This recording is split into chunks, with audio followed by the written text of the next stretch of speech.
Does the person you are with encourage you to read? You have to ask, what does he bring for me? Roses or books?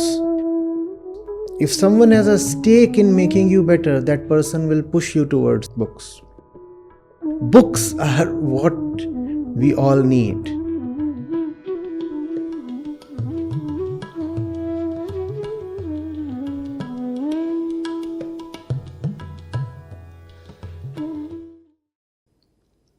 Chandogya Upnishad 7.16.1. So, Narad as a seeker has gone to Rishi Sanat Kumar. And the prelude is that Sanat Kumar taught Narad about Prana. That has just happened before this particular verse. And Narad thinks that now he has gained the supreme knowledge, the final realization. So Narad is all filled up. Sanat Kumar even asks him, do you have anything more to ask? Please query. Narad remains silent. So Sanat Kumar understands that Narad has probably concluded. Narad is thinking that I now know the final thing. So Sanat Kumar must bring Narad out of that, because prana or consciousness is from the truth, is hungry for the truth, aspires to reach the truth, but is not the truth itself. Consciousness, as we know, it is dualistic. Truth is non-dual. Consciousness has as its content the entire universe. In truth, there is a dissolution of the universe. So, consciousness, though a high level of reality, is not the final truth. So, from there, the conversation proceeds, and the verse we are looking at today. It's beautiful in this conversation, truth has been referred to as Ati. Ati. And the knower and speaker of the truth as Ativadi. Ati means extreme.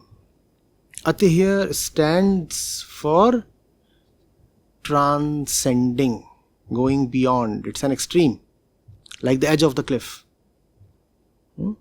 The edge of the cliff is an extreme, right? So the truth has been called as that. It's interesting how today the word extreme or ati is misused and misunderstood. When somebody goes mad, we start calling that person an extremist. As if extremism in itself is a problem. Now, extremism is not a problem. In fact, the person you call as an extremist is not at all an extremist. He is very much a worldly man. Just that his worldliness does not align with the normal kind of mainstream worldliness. So you start calling him an extremist. He is not an extremist. He wants the same things that you do. How is he wanting an extreme thing? No. You want power, the extremist also wants power. Just that his means are different. Just that his ideologies do not match with yours. How is he an extremist? No, he is not an extremist. He too is a middle roader. The world lives in checks and balances, right? And the world is in fact condemned to live in balances because it does not have anything worthy enough to be fully committed to.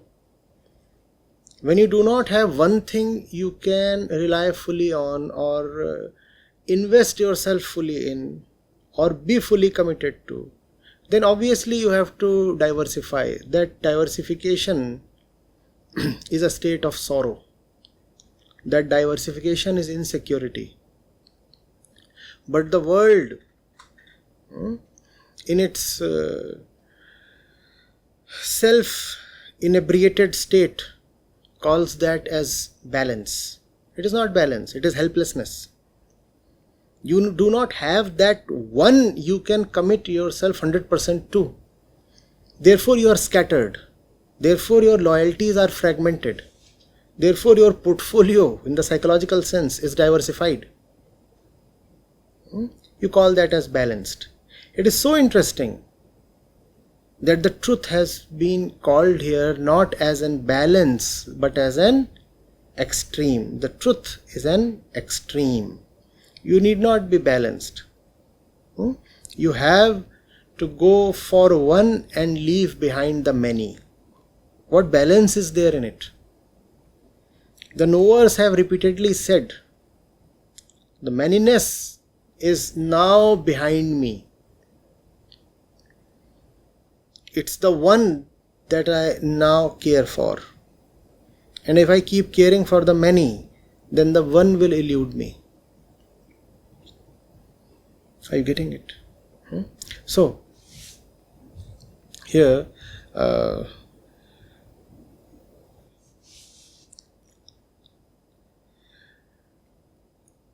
person must first know the truth, says the seer. Sanat Kumar is the seer here. A person must first know the truth, only then he is truly an Ativadi. An Ativadi is one who knows the truth, who lives the truth, who walks on the way of the truth, and who also speaks the truth. Vad means both the path and the word. If you speak of the truth, you are an Ativadi. And if you walk on the way of the truth, you are an Ativadi. And these two are one. And that's also the thing that Sanat Kumar is trying to teach here. That you cannot speak of the truth before walking the path of the truth. So Narad says, Sir, dear seer, I want to be an Ativadi. I want to know the truth. So Sanat Kumar says that is not sufficient. One must earnestly desire to know the truth. Narad says, I earnestly desire to know the truth. I want to know the truth. So now Narad has been shaken up from his position of complacency. He had settled down too early. A few nuggets of knowledge were given to him and he thought that was all. Sanat Kumar is now saying, no, that is not all, my dear son. There is more to come. Narad says, I'm ready, I want to have that. Sanat Kumar says, is there an earnest desire? Please tell me. He wants Narad to commit, and Narad does commit. Narad says, yes, there is an earnest desire. Without that earnest desire, truth is not going to be possible. So 17.1. When one understands, then alone does one declare the truth. Without understanding, one does not declare the truth. Only he who understands declares the truth.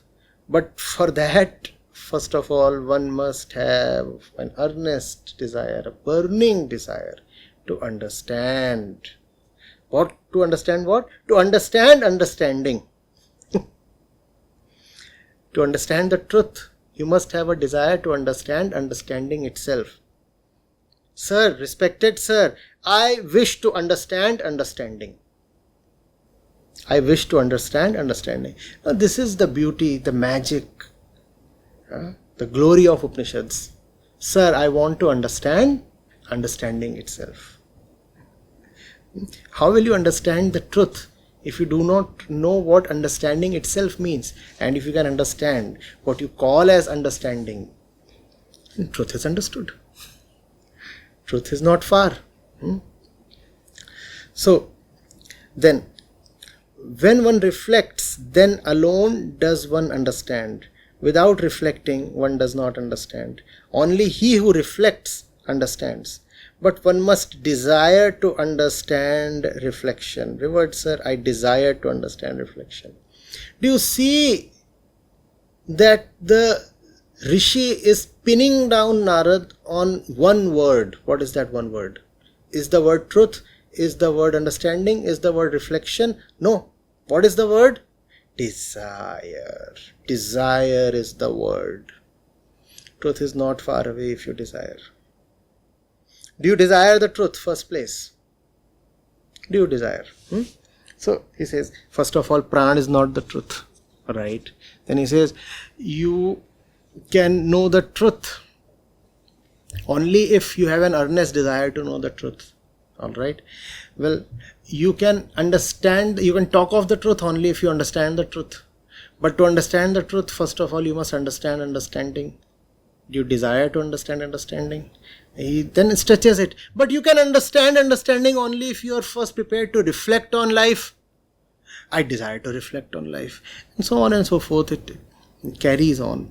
What's more important here is to see that nothing matters more than your basic honesty.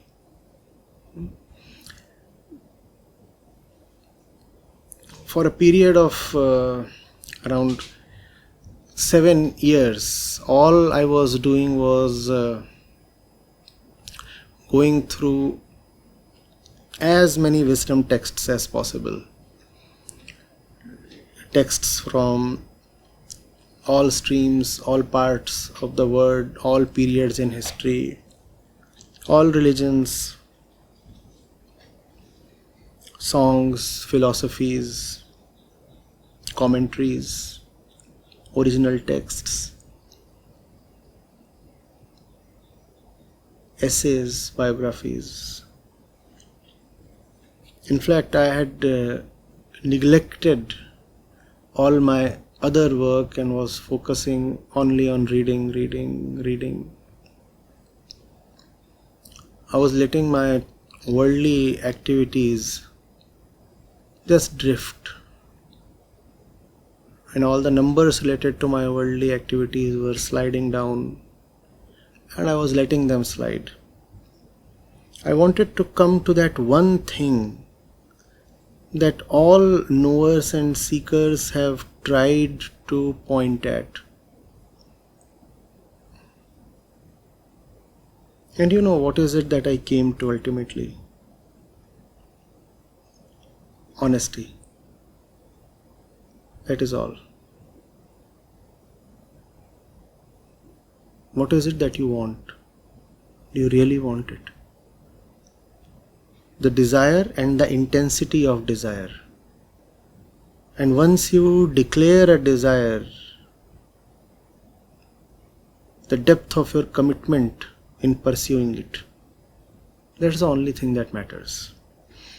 Otherwise, the spiritual world is too vast and the inventory is just unthinkable, unmanageable. There are so many terms and thoughts and ideas and things coming from this side, that side.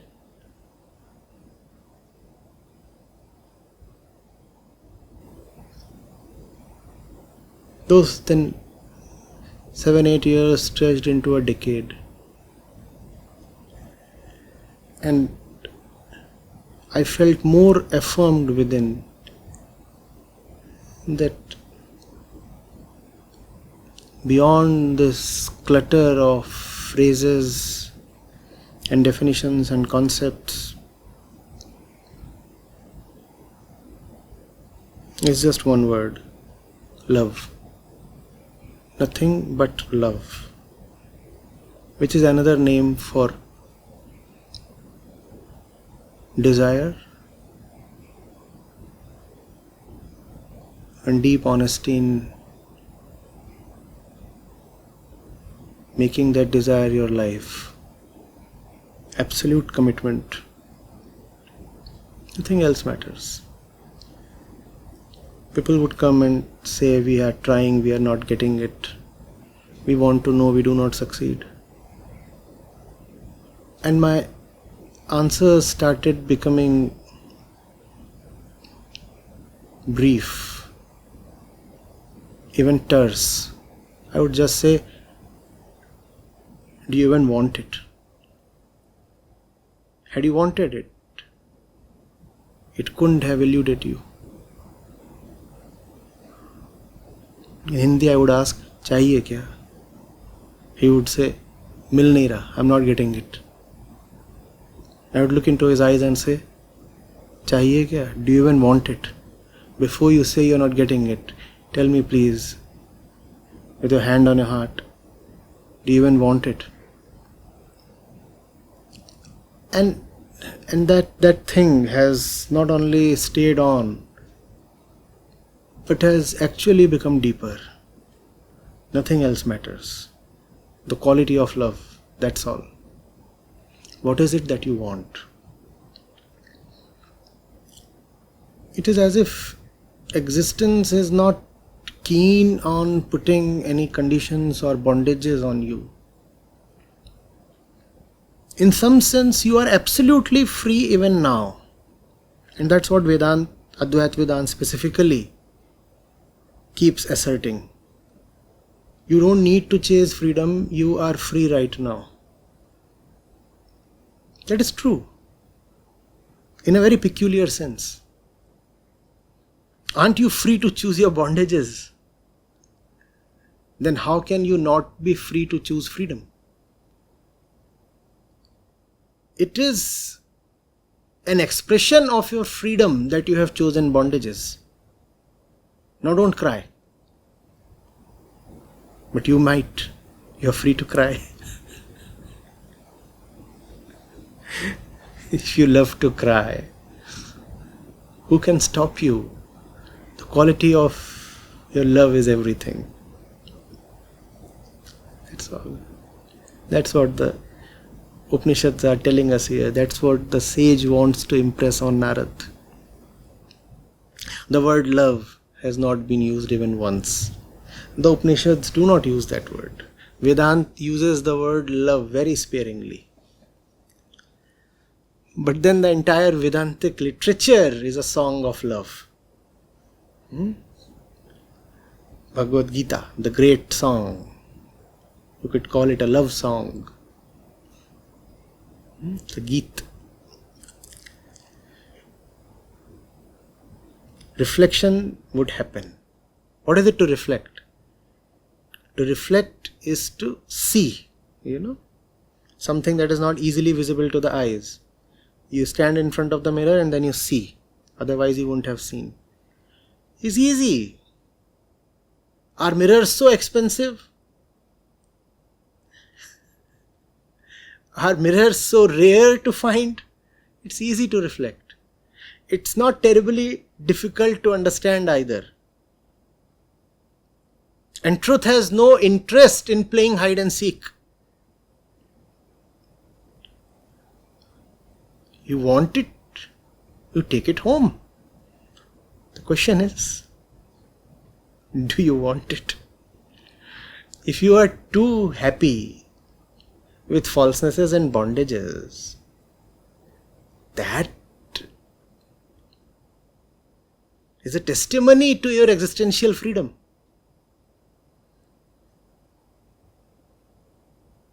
That also is the difference, between pity and compassion. In pity, there is always the feeling that the other or the self, if you are having self-pity,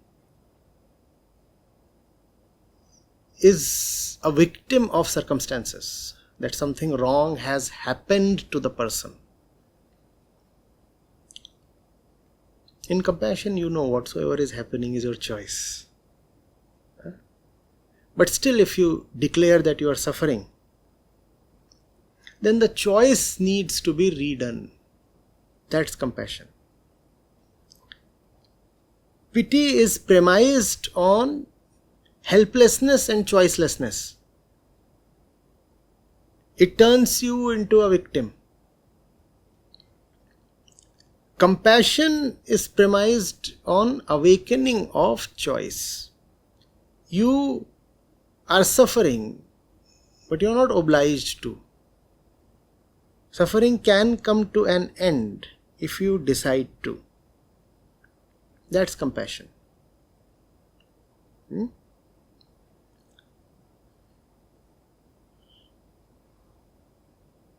And worse than even pity is commiseration. What does commiseration mean? Your misery becomes my misery. Looking at your pitiable state, your terrible state, I am reminded of mine. I find you crying, and I respond to that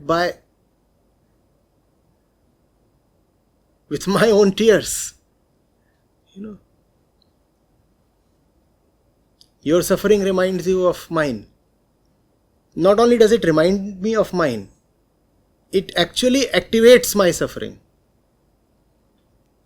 In some sense, I start competing with you. How is it possible that you suffer more than me?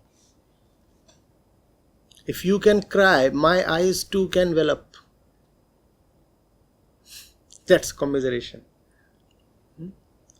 Compassion is a very, very different thing.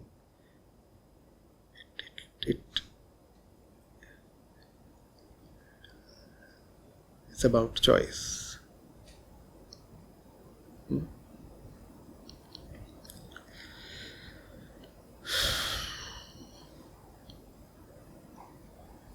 When one understands, then alone does one declare the truth. Without understanding, one does not declare the truth. Only one who understands declares the truth. Now, but one must desire to understand understanding. We'll go into this. You will say, but there are so many people who keep declaring the truth, even if it is obvious that they have no understanding. No. To ears that can really listen, an expression of truth from a mind that does not understand will show up as an expression of falseness. If someone sits in front of you and starts preaching the truth without having really understood the truth, and you are taken in, you are fooled, that merely means that your ears do not really want to listen to the truth. Otherwise, he wouldn't have managed to fool you. I'll give you a simple analogy. You want to listen to the truth because you are thirsty for the truth, are you not? Else, why would you go to someone and implore him to tell you the truth? So you are thirsty. You are thirsty. That's why you have gone to him, and you want him to quench your thirst. You are thirsty and he is serving you kerosene. How is it that you do not immediately realize that the fellow is a fraud, a quack? Tell me, please. In fact, you are the one who should be in the best position to realize that the fellow is not speaking the truth. Had he spoken the truth, I would have been quenched and liberated by now. That's not happening. The thing is, even you do not want the thirst to be quenched. He serves you kerosene, you take in it. And taking it in, you are not saddened by, hurt by the fact that your thirst has deepened, that your suffering has deepened. You're okay with it. That's the entire problem. You do not want water. And that's the reason why kerosene sellers continue to thrive. Else you will throw the kerosene on his face. What is it you are giving me? Give me something that really is the truth. It's the truth that I am looking for.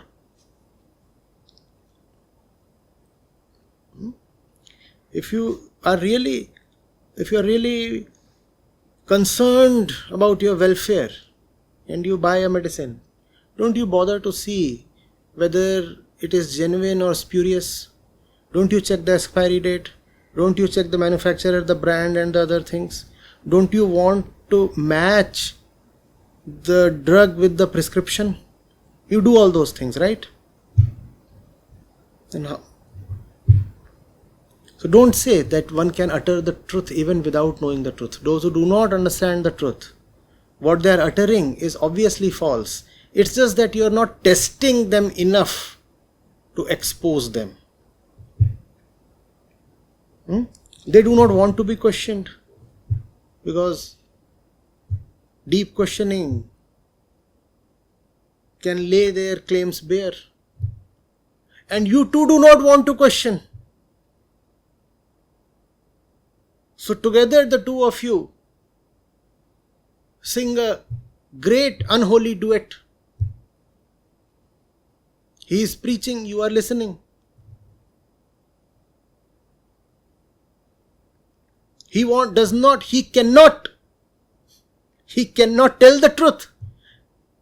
You do not want the truth. Happily the two of you go together. He cannot tell the truth. You do not want the truth. And together the two of you want to keep the pretense that something truthful is happening.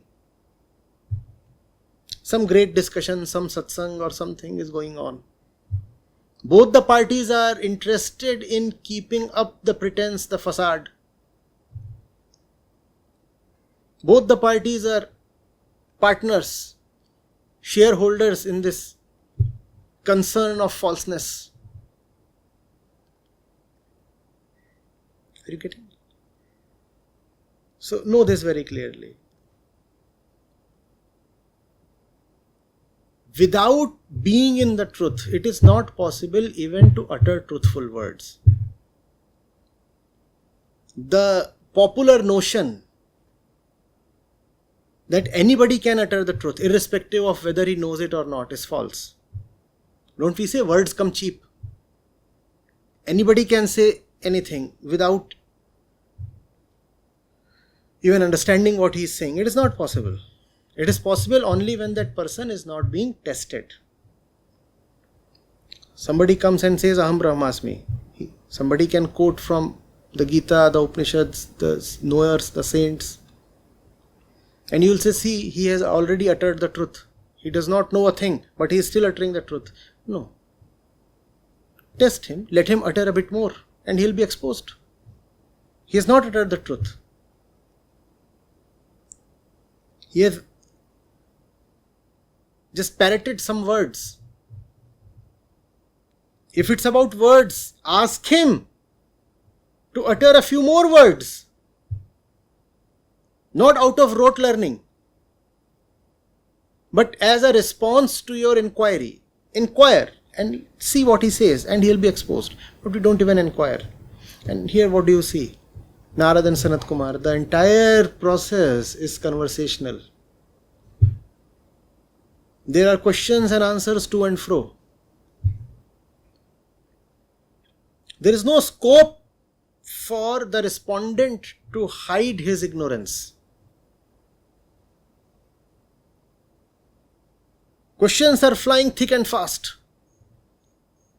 One inquiry follows the other. How will you hide your ignorance? Do speakers and teachers of today engage in this kind of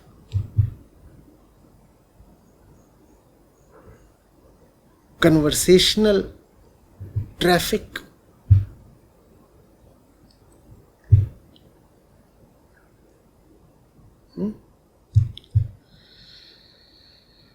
Now, something even more beautiful. One must desire to understand understanding. Revert, sir, I desire to understand understanding. Why is it important? Because it is understanding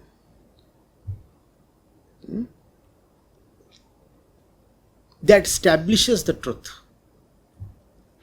And if understanding, what you call as understanding, is itself false and faulty, then how will the truth that your understanding brings to you be impeccable? Are you getting it? Truth is what your understanding brings to you.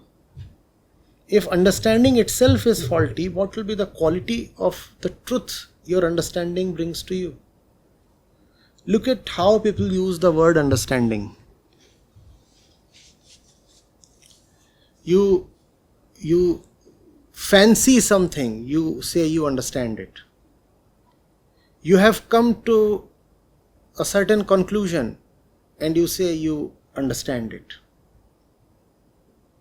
You form an idea about something and you say you have understood. Is that what understanding is? And if that is what your understanding is, then your truth will be very cheap. You'll form an idea about something and you'll say this is the truth. Are you getting it?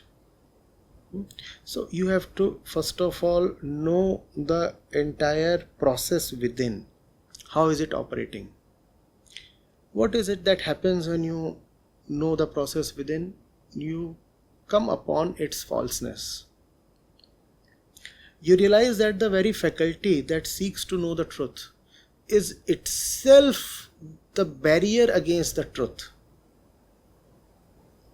You want to know the truth through thoughts, through ideas, through comparisons, through past, through images, through analogies. That's not how the truth can come to you. These are in fact the preferred instruments of falseness. When you come upon the falseness of the instruments themselves, you get rid of the instrument. You get rid of what you call as the mind. And that is the silence, the nothingness of the truth. Otherwise, there is no truth to be known. What is it that the inquiry into and pursuit of truth gives you? It gives you freedom from the false. It does not give you the truth. There is a great difference between these two.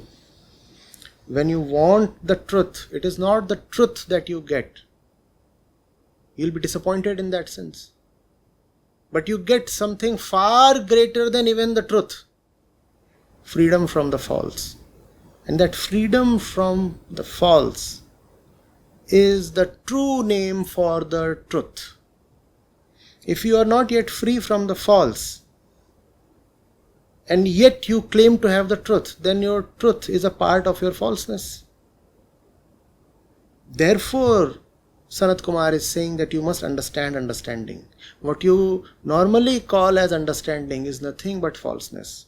You do not understand one thing, but you claim to understand so much. In every fifth sentence you utter, there is the word understanding. No? Yes, I have understood. Do you understand? Yes, I do. Understand that as far as you are what you are, there can be no understanding. But that hurts the ego so much. You tell the ego you do not understand that particular topic or area or subject. The ego will probably admit, yes, I do not. But if you tell the ego you are incapable of understanding anything, the ego will react, rebel. And that's what needs to be understood. What you call as understanding is nothing but concept formation, image formation. You form images, you start believing in those images. And when an image is cemented in the mind, when an image seems to be verified by 1,000 others, or at least by your own inner testing agency, then you say the image is the truth and I have understood. Go into this. How do you know you understand? How do you know? Who certifies that you understand? Sometimes outsiders do that. At other times there is somebody sitting within who certifies, yes, understood. None of that is understanding. And the question of understanding is very central to the pursuit of truth. When the false concepts that masquerade as understanding are seen as false, then what you have is the truth.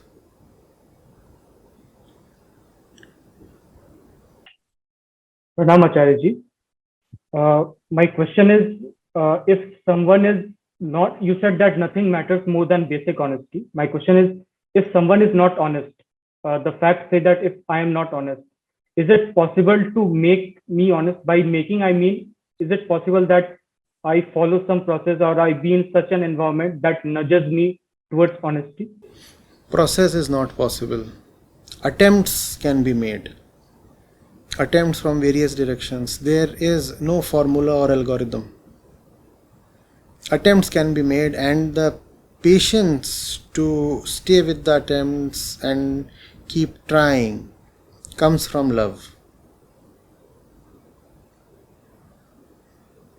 So is this love the love for truth, or is this love just I want to get rid of my suffering? Depends on how you want to put it. In general, love flows in the outward direction. So, in a manner of saying, you could say it is love for the truth or love for freedom. But equally, it won't be wrong to say it is love for freedom from your bondages. It's just an urge within, a strong desire within, a consolidated, crystallized desire that does not dissipate itself in five directions. Not this, not that, 1,000 things you want, not that. A very, very strong urge for that one intangible thing. This is what Acharya Shankar calls as mumuksha. Great. And today you mentioned that the focus is on desire. And yesterday in Gita session also Sri Krishna is focusing on desire, calm. So both of them are focusing on calm desire. It's just that desire can be the most life-giving thing and also be the most life-sapping thing. It depends on the direction, the flow of the desire. So we are biologically trained or biologically conditioned that our desire flows outside. Goes towards the bottom, Mooladhar. Okay, so for procreation, our desire, central desire is for procreation. Yes. Procreation, sustenance, continuing within bondages. Continuing within bondages. That's the Prakritic desire. Nobody wants to die and nobody wants to be liberated either. So what does that mean? We want to continue within bondages. Now, but this continuation cannot happen because death will stop the continuation. Yes, but nobody wants to die. So if nobody wants to die, that means he wants to continue. But the fact is, he will die. We want to ignore the fact.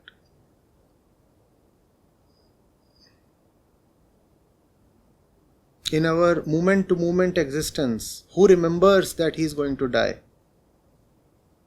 You cannot have your normal life and cheap pleasures if you are continuously reminded that you are dying. And that is why saints have sung so much about death. Yep.